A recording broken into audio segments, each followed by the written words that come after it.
Por semanas o nosso texto base veio trazer este fundamento: se o Senhor não for o edificador, o construtor, em vão se dedica aquele que se aplica na construção.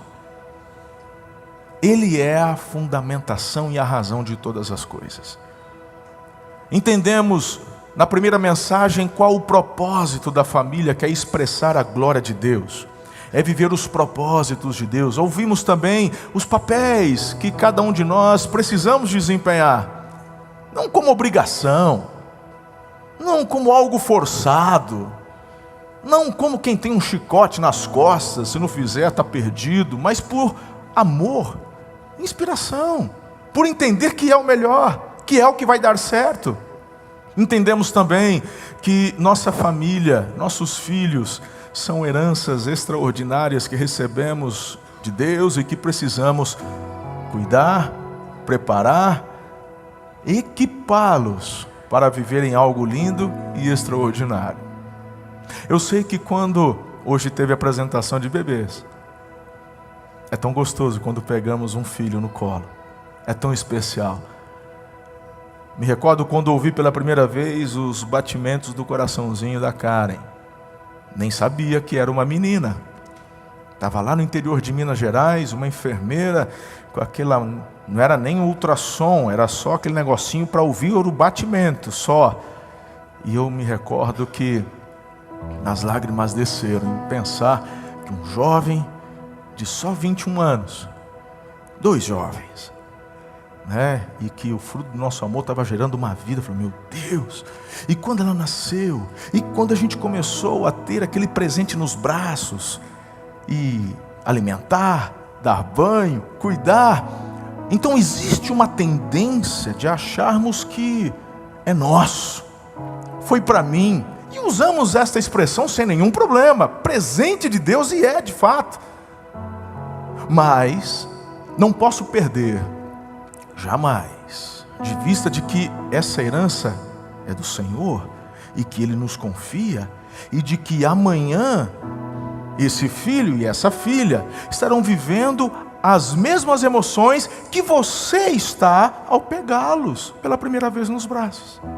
Ou seja, não é só para você, tem a ver com o que vai acontecer, tem a ver com legado. E aqui entramos no tema dessa manhã, onde concluímos esta pequena série de mensagens. Diga comigo, legados familiares. Olha que interessante, antes de ler o texto em questão, onde a gente vai ouvir de Josué, uma expressão muito conhecida, poderosa, permita-me fazer alusão ao texto que a bispa usou na apresentação dos bebês. Lá em Êxodo capítulo 1, verso 8, diz que não se lembravam mais dos feitos de Josué. Obviamente, o contexto, a bispa fazendo alusão, o povo de Israel ainda não tinha rei, eles estavam ainda no Egito. Não eram ainda escravos, estavam crescendo e prosperando. Agora perceba como é importante a questão do legado. Olha só, preste atenção. O Egito é a terra que Deus havia dado. Deus havia feito uma promessa com Abraão, que foi passado para Isaac, foi passado para Jacó. Naquele momento de dificuldade, Deus levanta José, que se torna um governador no Egito. A população mundial na época é abençoada porque houve provisão por conta de um homem de Deus. O Jacó vem e fica ali nas terras do Egito, prosperam. O faraó na época tem Josué em alta estima. Os seguintes reis do Egito tinham também o José. Só que o texto diz, o verso 8, que chega um momento onde não se lembravam mais. E quem não se lembra? Não é o povo de Israel, são os reis do Egito. apesar de terem os seus registros, mas chega um rei, chega um faraó que nada sabia dos feitos de José. Duas questões precisam ser pontuadas aqui. Primeiro, que não é responsabilidade dos reis do Egito saberem ou se lembrarem do que um estrangeiro fez em favor deles. Mas era dever do povo de Deus perpetuar um livramento tão lindo que o Senhor operou por meio de um de seus irmãos. Se essa ação fosse relembrada pelo povo, também não se esqueceriam das promessas de Deus e não se acomodariam por conta de uma situação que deveria ser momentânea, mas que se perpetuou. Eu tenho uma frase que me acompanha há muitos anos: não se acostume com a bênção. Cuidado, não se acostume com a bênção. Você precisa viver motivado por conta do Senhor da bênção. E de repente o povo de Deus se acomoda com a bênção, num lugar que era momentâneo, mas se perpetuaram. E não vou dizer que foi Deus quem envia o tormento e a escravidão, mas que tais coisas aconteceram por conta de um povo que se esqueceu do que Deus tinha para eles. E qual era a promessa de Deus sobre Abraão? Entenda, povo de Israel, que ali ficaria limitado: farei de ti uma grande nação. Como é que eu me torno uma grande nação no calcanhar de uma outra grande nação?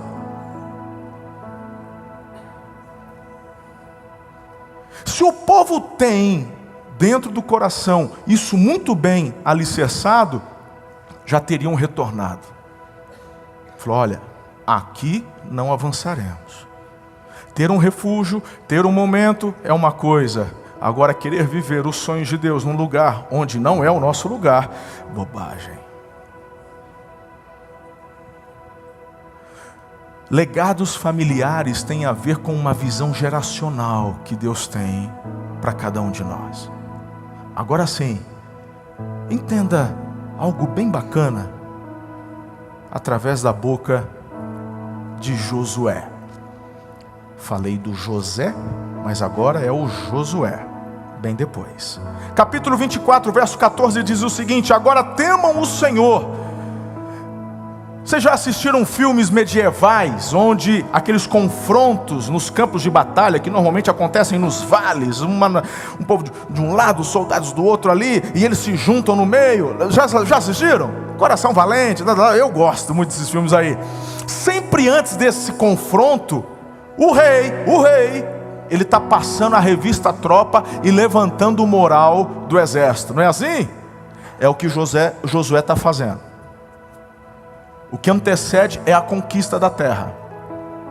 O que acontece é que ele recebeu de Deus apontamentos, direcionamentos, e agora o povo tem que agir. Mas algo tem que acontecer. Diga comigo: posicionamento. Ok? E Josué então declara: agora temam o Senhor e sirvam-no com integridade e fidelidade.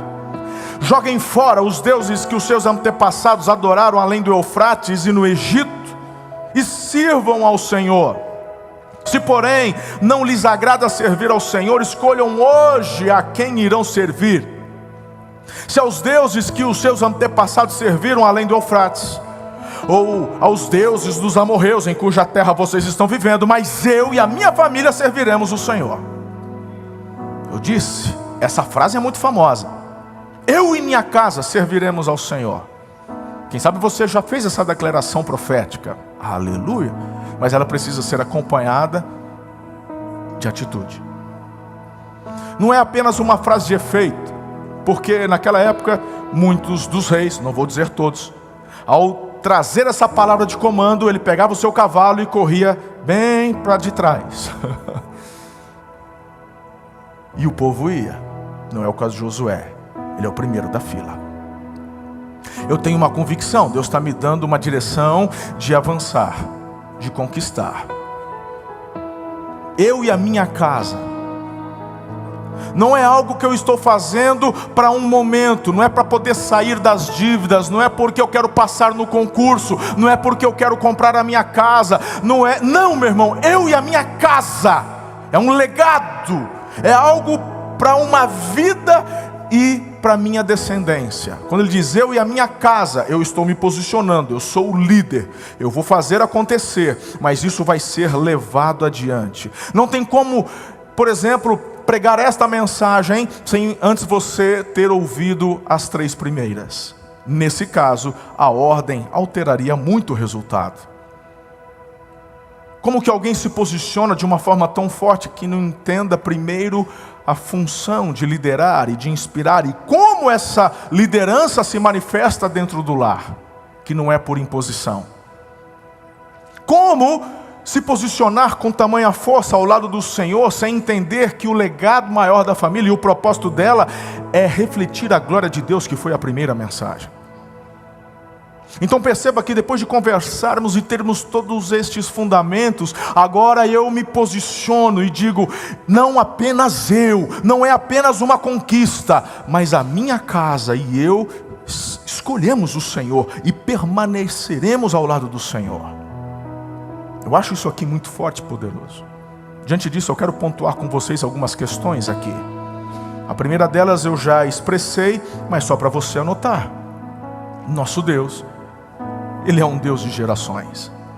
Êxodo capítulo 20, versos 5 e verso 6 diz: não te prostrarás diante deles, nem lhes prestarás culto, porque eu, o Senhor, o teu Deus, sou Deus zeloso, que castiga os filhos pelos pecados de seus pais até a 3ª e 4ª geração daqueles que me desprezam, mas trato com bondade até 1000 gerações aos que me amam e obedecem aos meus mandamentos. Antes que você peque pensando como é que pode um Deus que fala que é amor ser tão cruel castigando os filhos dos filhos só por conta do pecado dos pais. E é importante você entender como isso funciona. Não se trata, obviamente, de um Deus que de repente olha, ih, rapaz, um menino lá prosperando, não é o pai dele que pecou, tome chibato. Não é isso. Vamos usar o próprio contexto como exemplo, para fazer sentido para você. Quando essa nação, ela é agora liberta da escravidão no Egito, ela prospera no Egito, e a partir do texto que foi lido, Êxodo 1, verso 8, quando aquele faraó que não sabia nada, então aprisiona, ali começa uma escravidão. E eles clamam ao Senhor. Eu acredito que ficaram cerca de 45 anos, eu não sei, Borasca, depois você me recorda, 100 anos, uma coisa assim. E eles agora então são libertos, Moisés é levantado como o líder, e assim que atravessam o mar, eles vão em direção reta ao lugar da promessa. Mas e os 40 anos? Não, eles primeiro foram. Se lembram dos 12 espias? Os 12 retornam, Caleb e Josué. Os dois trazem uma palavra muito apropriada. Tem dificuldade, eles têm ali guerreiros, mas o Senhor nos dará a vitória. Ótimo, mais 10, olha, não tem jeito. Vamos matar o Moisés, pedir perdão para o faraó e retornar para o Egito. Então Deus se manifesta e diz o seguinte: não aturarei esta geração.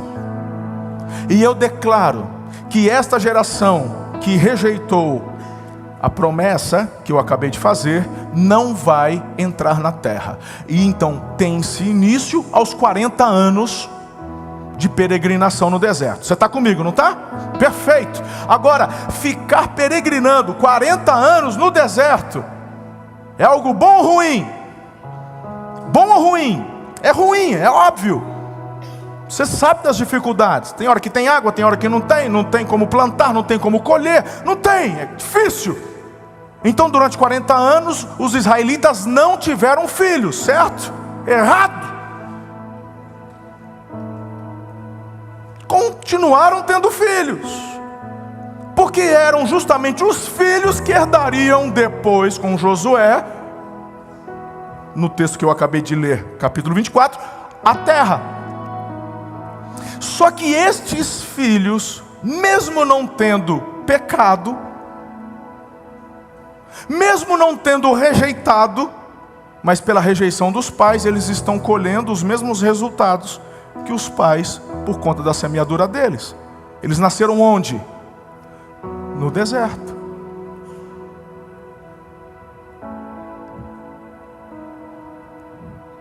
E eles estão colhendo um momento de dificuldade. Não que Deus os tenha abandonado, porque teve provisão, teve milagre, teve cura, tinha maná, tinha cuidado com relação ao calor, tinha cuidado com relação ao frio, porque é uma característica do deserto. De dia, um sol que extenua, à noite, um frio tremendo, porque a areia não retém calor. E Deus cuidava de todos esses detalhes. Faço e levo 2, 3 gerações, mas sobre aqueles que me amam até. Ou seja, Deus está falando justamente do que acontece cujos corações estão debaixo da palavra dele. Quando você se coloca debaixo da palavra, você reverbera a palavra. E quando eu digo palavra, eu não estou falando de discurso do bispo, do pastor, eu estou falando dos princípios. E quando você se coloca debaixo, estes princípios, eles se manifestam, eles geram uma colheita na tua vida. E quem é que está usufruindo da colheita da obediência que você tem à palavra de Deus? Seus filhos. E quando você chega num patamar, querido, a partir desse patamar você vai parar, porque todos nós temos um teto. A Bíblia diz que Deus reduziu a vida do homem a 120 anos. Está difícil chegar lá hoje. Não passa disso. Um dia você e eu vamos de arrasta para cima, né?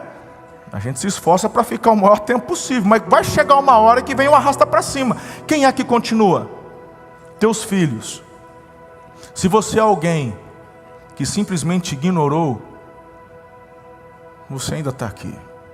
E quando você for, teus filhos continuam no patamar 0.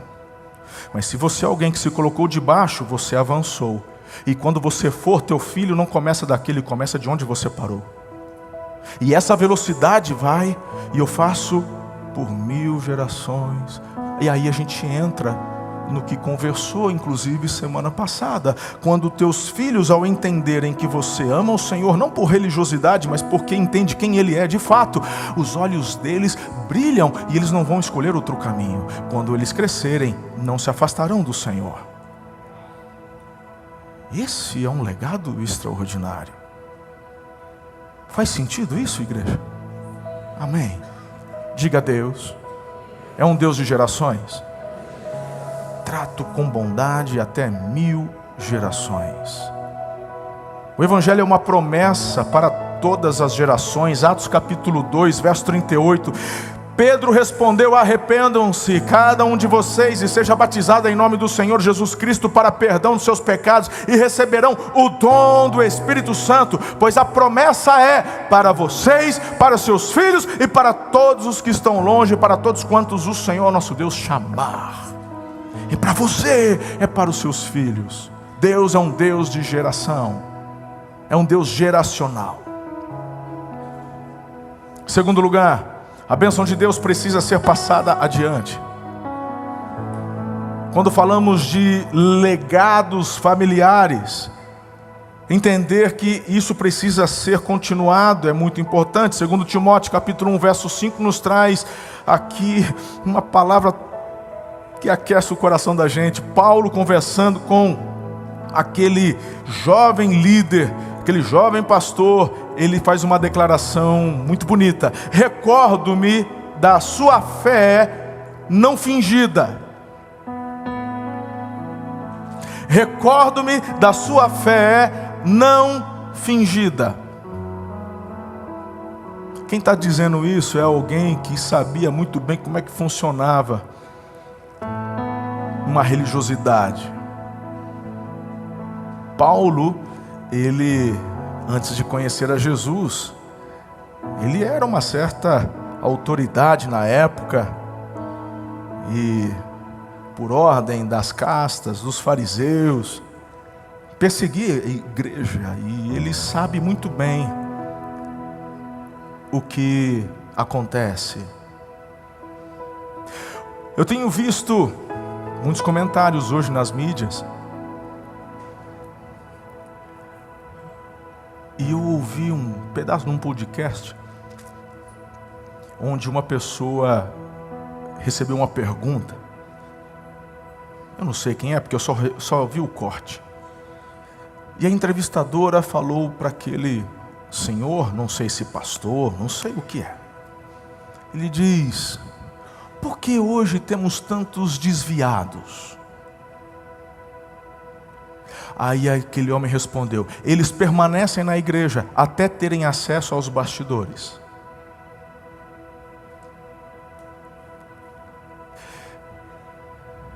Eu posso concordar em parte.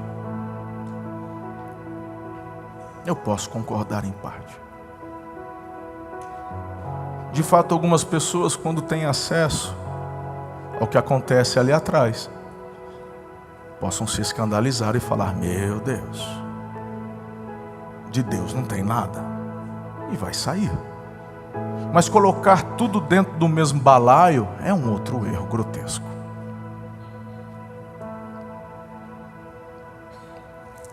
Inclusive aqui, os bastidores estão abertos. Tem uma multidão de gente aqui atrás, de adolescentes, de jovens, adultos e pessoas até mais experimentadas. Então por que a porta fica fechada? Porque não é a casa da mãe Joana, entra quem precisa trabalhar. Eu quero trabalhar, então você tem acesso, vai receber um crachá e você entra no dia da sua, né? Pode entrar.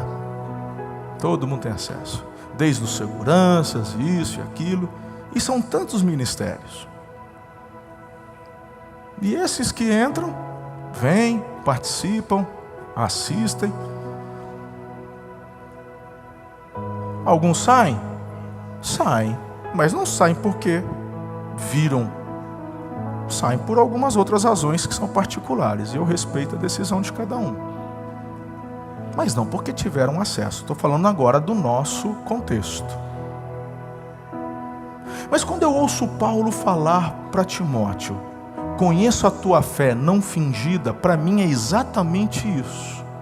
Paulo sabia bem direitinho o que era a religiosidade. A tal religiosidade que eu combato tanto. Mas eu quero te chamar a atenção, não pelo fato do Paulo destacar o Timóteo pela fé não fingida, mas de onde ele herda a fé não fingida. Olha aqui: que primeiro habitou a sua avó Lóide, e em sua mãe Eunice. Agora veja se esse texto que eu estou compartilhando não tem a ver com tudo que eu preguei nos últimos domingos. Paulo está dizendo: o que eu vejo acontecer na tua vida hoje, Timóteo, que você está crescendo, se tornando um pastor, um jovem pastor, isso tem a ver com uma fé tão linda que eu vejo em você. Ela não é fingida, mas que primeiro eu a vi na vida da tua avó, eu vi na vida da tua mãe. E esse legado tão inspirador se manifesta com tanta força na tua vida. Glória a Deus por isso. Essa fé que ela não é imposta, é uma fé compartilhada, que inspira. Você entende? A tua fé está inspirando quem? O que a tua crítica faz eu já sei. Eu quero saber o que a tua fé proporciona com relação aos que estão ao seu redor. Eu não quero saber das experiências de fé, que, olha, Deus mandou um corvo trazer um pedaço de cupim, que você estava aguado para comer o cupim. Profeta Elias. Eu quero saber de uma fé que está inspirando quem está do seu lado. Eu quero saber de uma fé que quando um filho olha para a mãe, um filho olha para o pai e diz: eu quero levar adiante isso. eu não consigo ver a minha vida galgando lugares mais altos, sem viver o que os meus pais estão vivendo. Salmo 78, verso 3 em diante diz: o que ouvimos e aprendemos, o que os nossos pais nos contaram, não os esconderemos dos nossos filhos, contaremos à próxima geração os louváveis feitos do Senhor, o seu poder e as maravilhas que fez. Ele decretou estatutos para Jacó, e em Israel estabeleceu a lei e ordenou aos nossos antepassados a ensinar, para que ensinassem aos seus filhos, de modo que a geração seguinte conhecesse, e também os filhos que ainda nasceriam, e eles por sua vez contassem aos próprios filhos. Então eles porão a confiança em Deus, não esquecerão os seus feitos e obedecerão aos seus mandamentos. Eles não serão como os seus antepassados, obstinados e rebeldes, povo de coração desleal para com Deus, gente de espírito infiel. Qual que é a chave? Legado. Eu falo para os meus filhos, e os meus filhos para os filhos dos filhos. Uau! Diga: legado de fé. O que você tem passado adiante? O que você tem passado adiante? O que o teu filtro está pegando?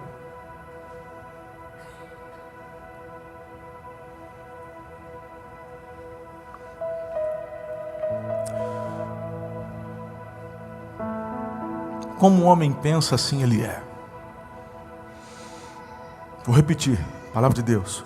Como o homem pensa, assim ele é.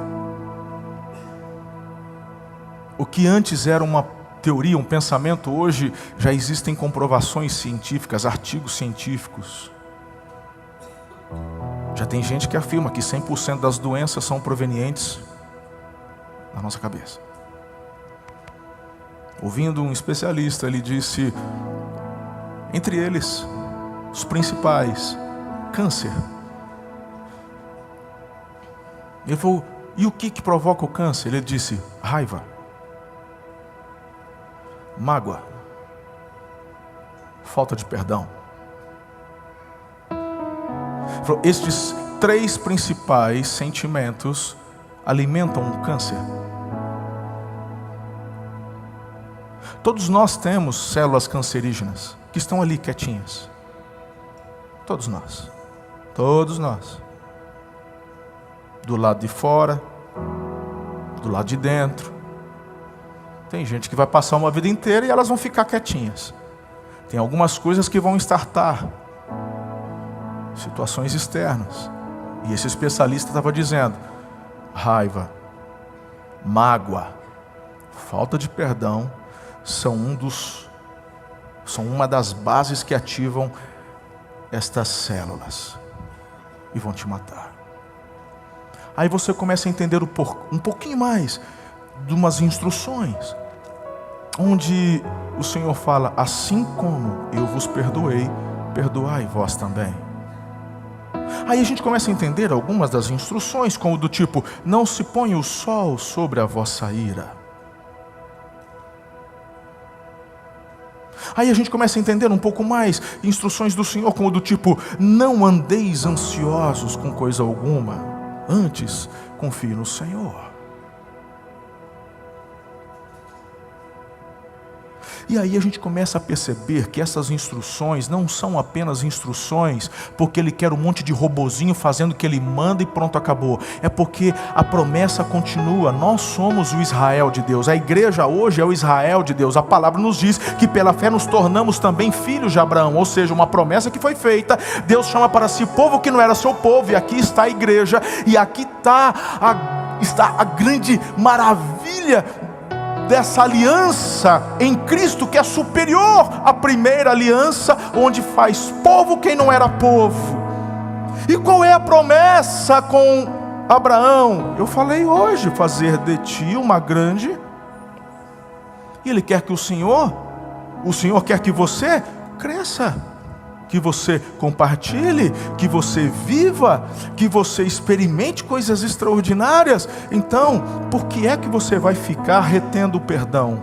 Para morrer mais cedo? Isso é o que o diabo quer.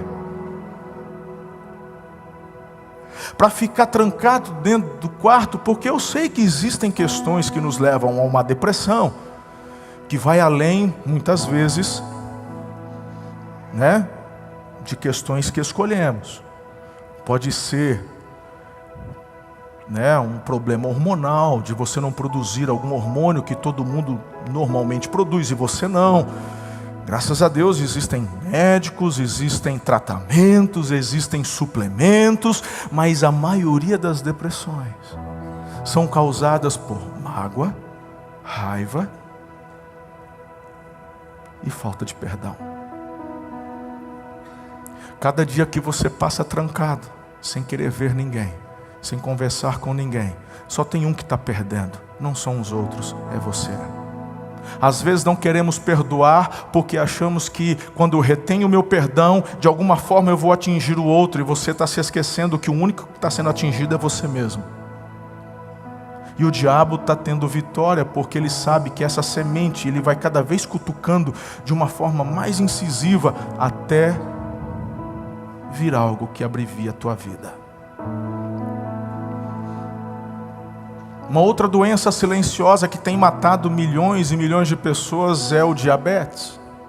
E até a pessoa descobrir que é diabética, ela muitas vezes já perdeu peso, ela já está com problema de visão, de circulação, e não poucas já perderam membros do corpo, uma perna, um pé, um dedo.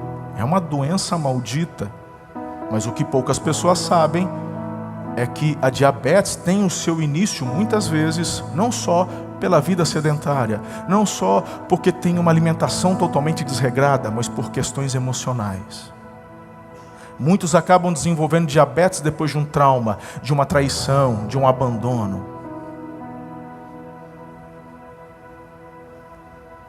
Qual é o legado que você está deixando? Não vale a pena permanecer com o coração, como diz uma expressão que está se usando muito hoje em dia, não vale a pena ficar com o coração peludo. Coloca isso diante do Senhor. Aí você fala para mim, eu sei que Jesus na cruz, ele falou, Pai, perdoa porque não sabem o que fazem. Mas era Jesus, né, bispo? E o Estevão, que foi o primeiro mártir da igreja primitiva. Um diácono.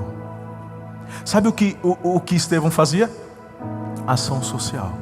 Era o trabalho dele na igreja. Está lá em Atos. Ele foi levantado pela igreja, por direção do apóstolo Pedro, para cuidar da assistência aos órfãos, viúvas. E ele então ajudava nessa área. E por conta da sua fé foi preso. E ele foi condenado à morte, e morte por apedrejamento.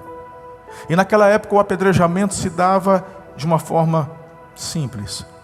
A pessoa ficava num lugar mais baixo, e pedras do tamanho de um paralelepípedo era atirada de cima para baixo. Era assim a morte por apedrejamento. Imagine, um paralelepípedo pegando num osso como o fêmur. A pessoa não morre, a não ser que uma pedrada logo de cara acerte a cabeça. Mas do contrário, imagine quanto sofrimento. Um osso quebrando, uma fratura exposta. E nessa hora, quando já em agonia, Estevão tem uma visão. Está lá em Atos. Eis que eu vejo os céus abertos e o Filho do Homem à direita, à destra de Deus. E ele não apenas pensa, ele declara.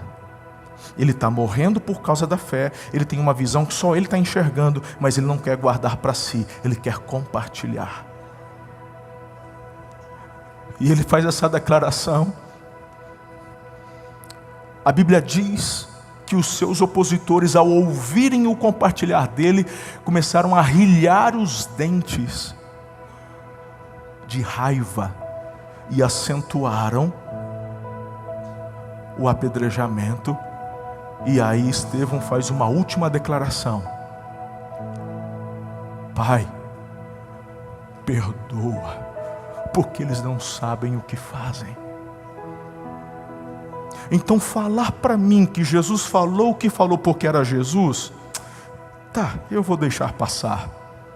Mas e o Estevão, que só repetiu as mesmas palavras de Jesus em situação semelhante? Agora, sabe o que acontece quando você, diante desse legado de fé que você vai se recusar a guardar só para si e tomar a decisão de compartilhar? É que, mesmo num momento onde parece que está tudo perdido, Deus vai usar essa situação difícil, mas de expressão da tua fé compartilhada, para a transformação de milhares de pessoas. Não, o Senhor está tirando isso. Tinha uma pessoa assistindo o apedrejamento de Estevão, o nome dele era Saulo. Inclusive, ele era a autoridade que estava embasando aquela morte. E as vestes, a capa de Estevão, foi jogada nos pés de Saulo, que veio a se tornar o apóstolo Paulo, onde milhares de vidas foram alcançadas durante o seu ministério. Eu fico imaginando quantos apóstolos Paulo estão esperando só a manifestação do teu compartilhamento de fé. Eu fico imaginando quantos Billy Grahams estão aí, que já nasceram, foram apresentados aqui e que só estão esperando a manifestação da fé dos pais de uma forma tão poderosa e inspirativa para darem continuidade àquilo que Deus quer fazer.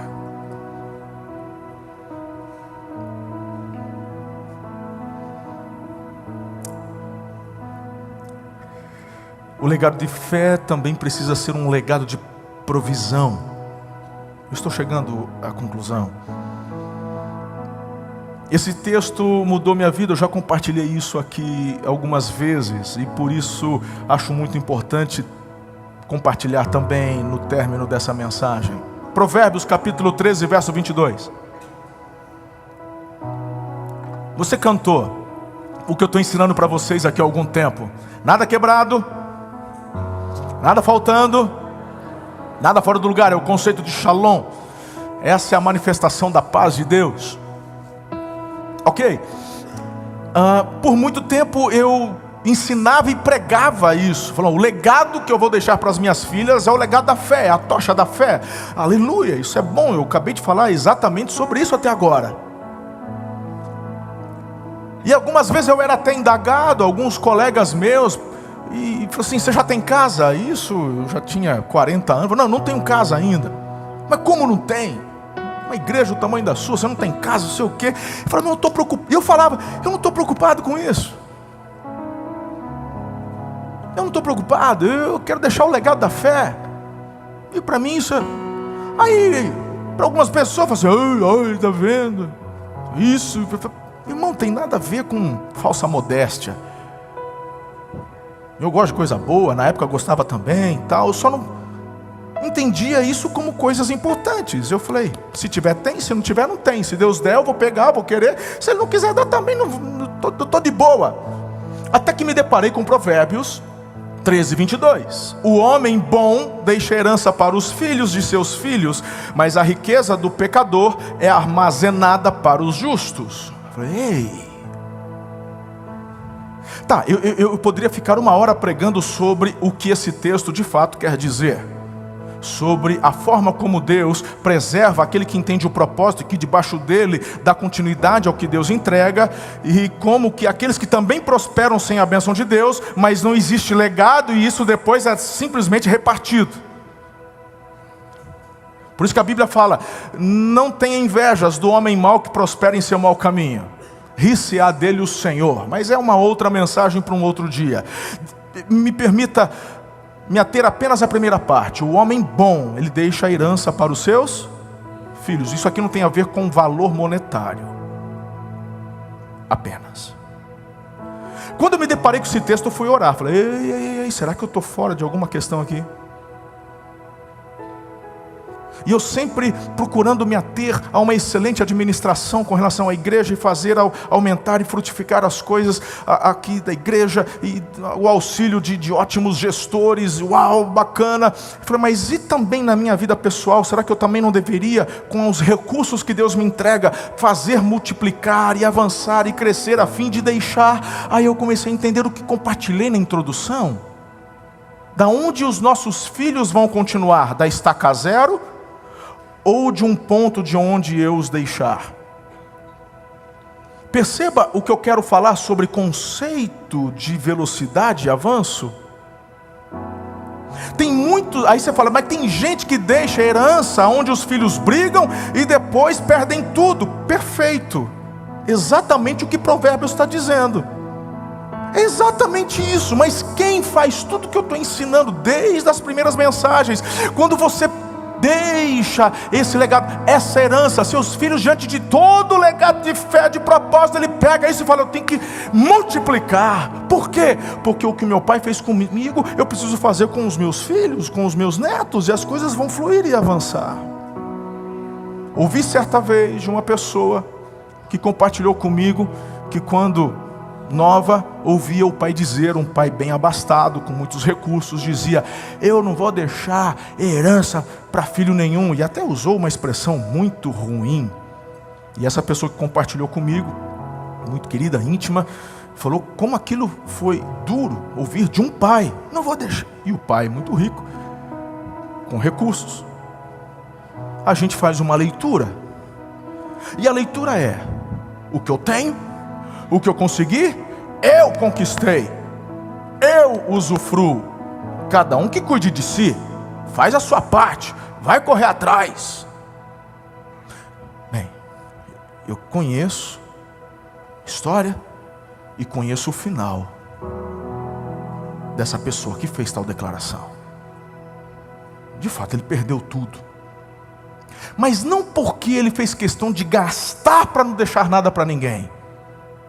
Quando no ápice, no auge, foi roubado, enganado, traído, e todo o seu castelinho de areia que havia construído, a onda levou. Morreu nadando contra a maré, tentando viver alguma coisa que jamais pôde recuperar. Qual é o legado que você quer deixar? Depois que eu entendi isso, eu falei, Senhor, eu quero fazer diferente. Eu quero multiplicar o que o Senhor tem colocado nas minhas mãos, não apenas no que diz respeito à igreja, que não é meu, não é da minha família, isso é a igreja. Daqui um dia eu passo, mas o que é meu, o que é de salário, eu preciso multiplicar. E é incrível, quando eu dispus meu coração, porque sementes eu tinha, e depósitos eu tinha. Sempre eu acreditei na lei da semeadura, na lei da colheita. Sempre fui semeador, sempre honrei, obediente. Falei, então eu tenho depósitos. Então se o Senhor tem, eu estou entendendo por quê. Eu estou aberto. Depois que eu orei, portas começaram a se abrir. E aí vem uma outra questão, onde muitas pessoas também não entendem. Estão pedindo e não estão recebendo, mas não entenderam o propósito do porquê receber. Só para ter? Ou para gerar um legado? E quando eu orei em cima desse texto. Eu falei, eu preciso deixar herança. Nem que seja, é uma bicicleta, mas vai estar arrumadinha, não vai estar com o pneu furado, vai estar... E quando as minhas filhas receberem essa bicicleta, elas vão multiplicar e no mínimo vão fazer dela depois uma moto. Esse é o conceito. Prosperidade. Mas as portas começaram a se abrir. E é incrível. Quando eu falo se abriram, é porque elas se abriram, foram escancaradas. E Deus foi me dando tantas oportunidades. E é bacana poder compartilhar isso com as minhas filhas. E hoje eu tenho mais um filho, porque minha filha mais velha se casou, não foi para se separar. Então o Bruno hoje é um filho, e ele é herdeiro de tudo que eu tenho. E eu participo isso com eles.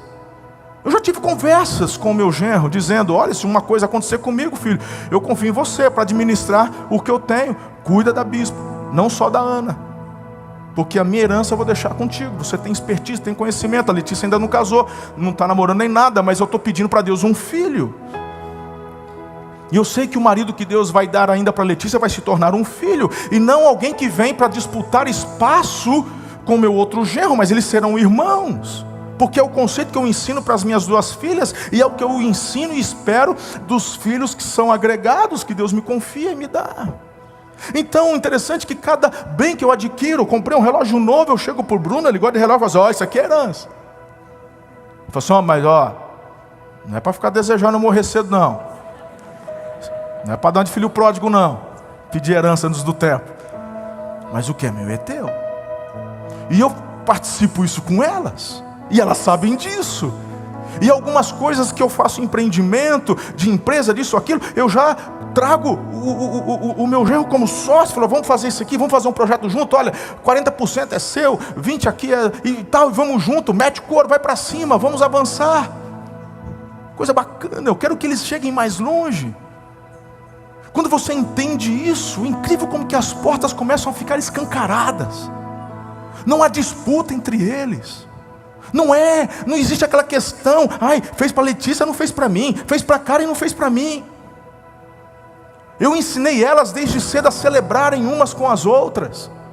Eu já ensinei algo que eu fazia quando eram crianças. Às vezes eu levava um presente para uma e não levava para outra. Claro que a outra fazia bico, mas aí eu ensinava aquela outra a celebrar. Aí depois eu fazia o inverso. É claro que no coração do pai a gente quer abençoar os dois, mas eu não vou perder as oportunidades de ensinar. Isso não funcionaria hoje, porque já são adultas, têm expertise, mas o conceito já está no coração delas.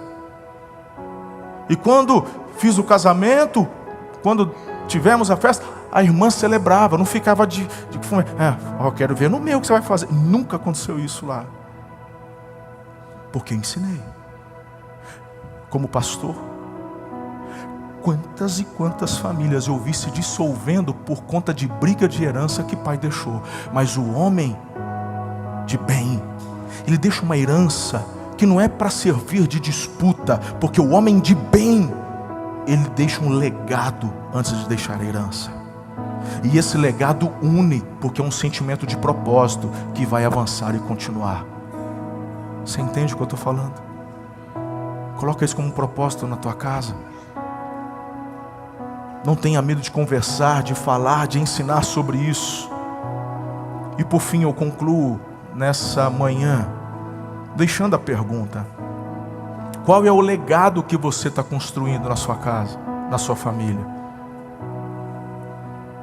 Ouça, ó Israel, o Senhor, nosso Deus, é o único Senhor. Ame o Senhor com todo o seu coração, de toda a sua alma, de todas as suas forças.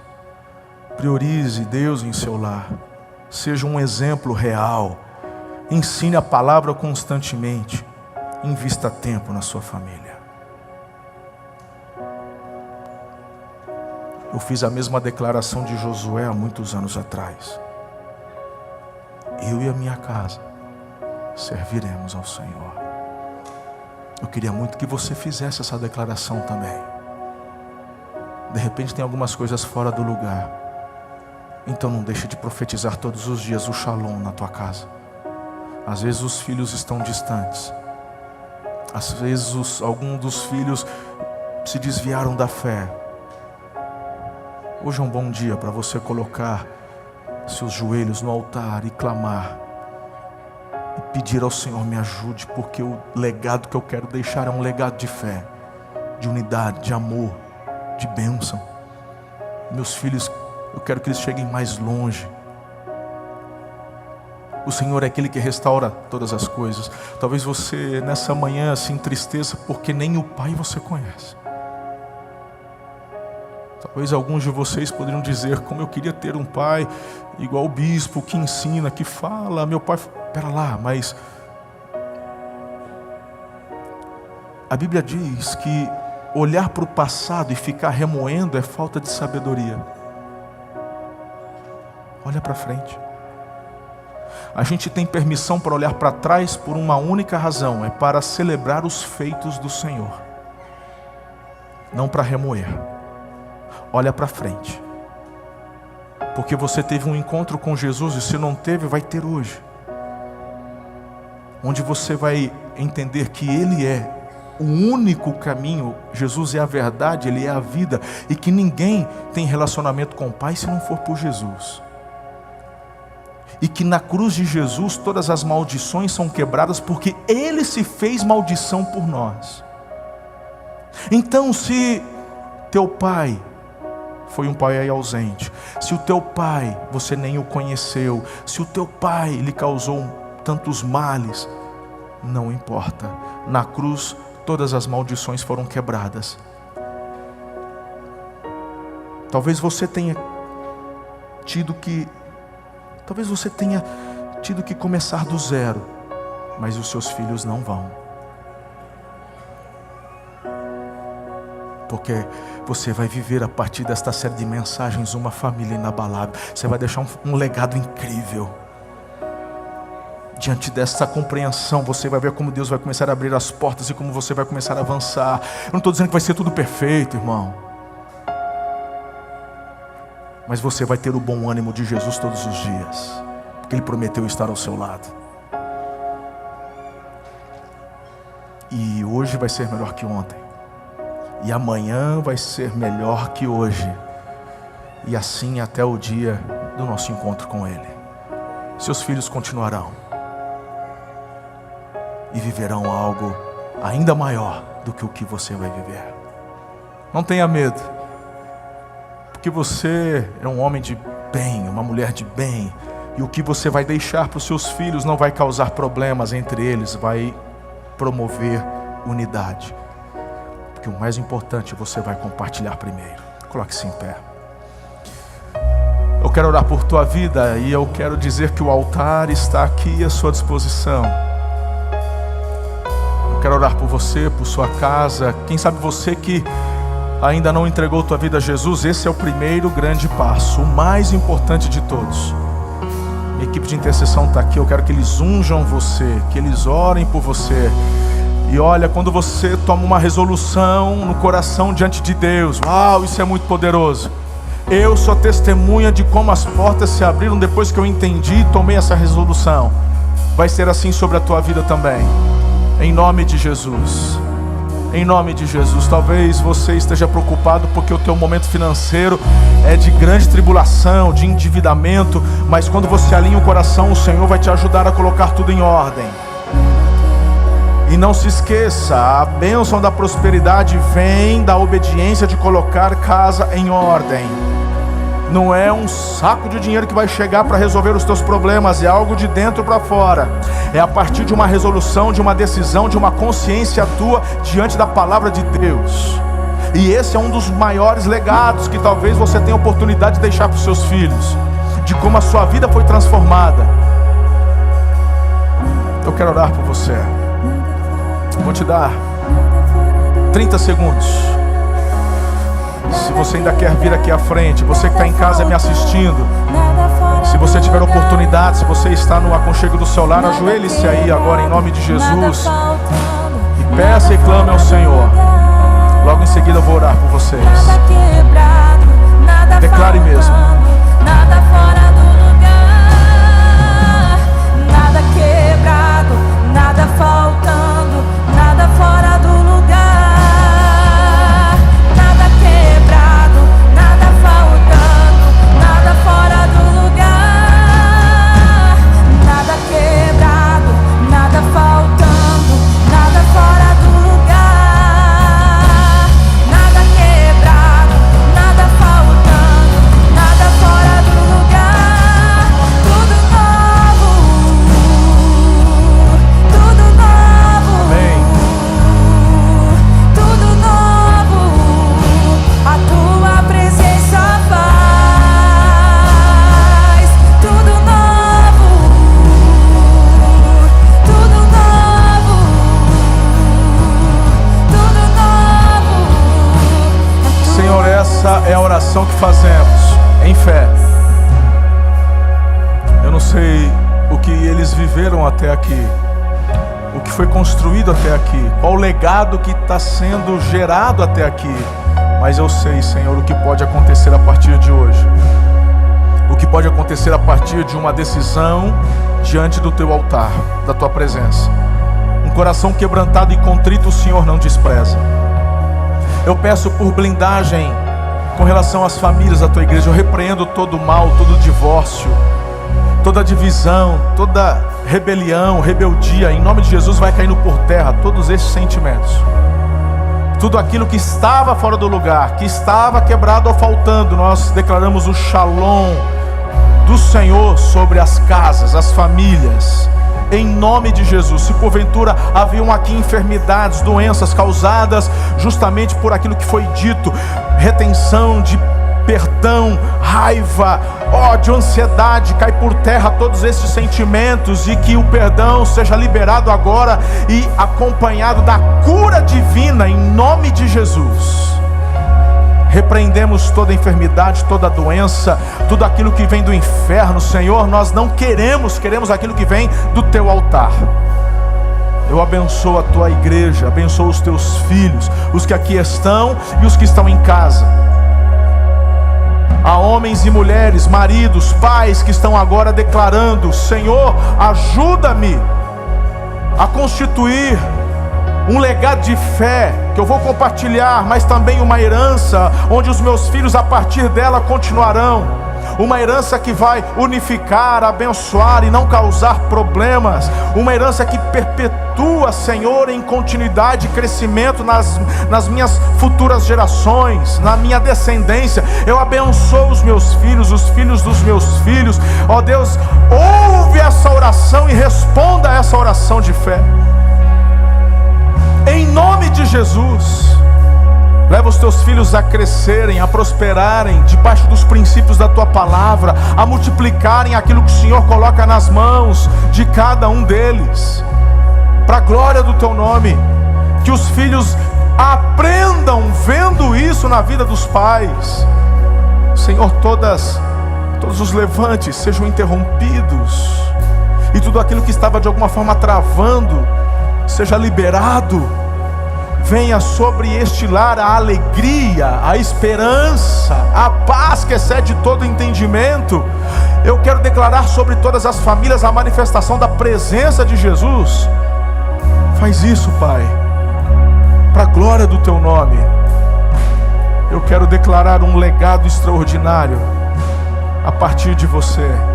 Muitos de nós já estamos dando continuidade a este legado que recebemos dos nossos pais, dos pais dos nossos pais, e viveremos isso, como diz a palavra, o Senhor nos abençoando por 1000 gerações, até a volta de Cristo. Vai ser assim. Que o amor de Deus, a graça maravilhosa de Jesus, o Filho, as doces e ricas consolações do Santo Espírito vos sejam derramadas, multiplicadas hoje e para sempre. Aleluia. Amém. Beijo no coração. Eu amo vocês.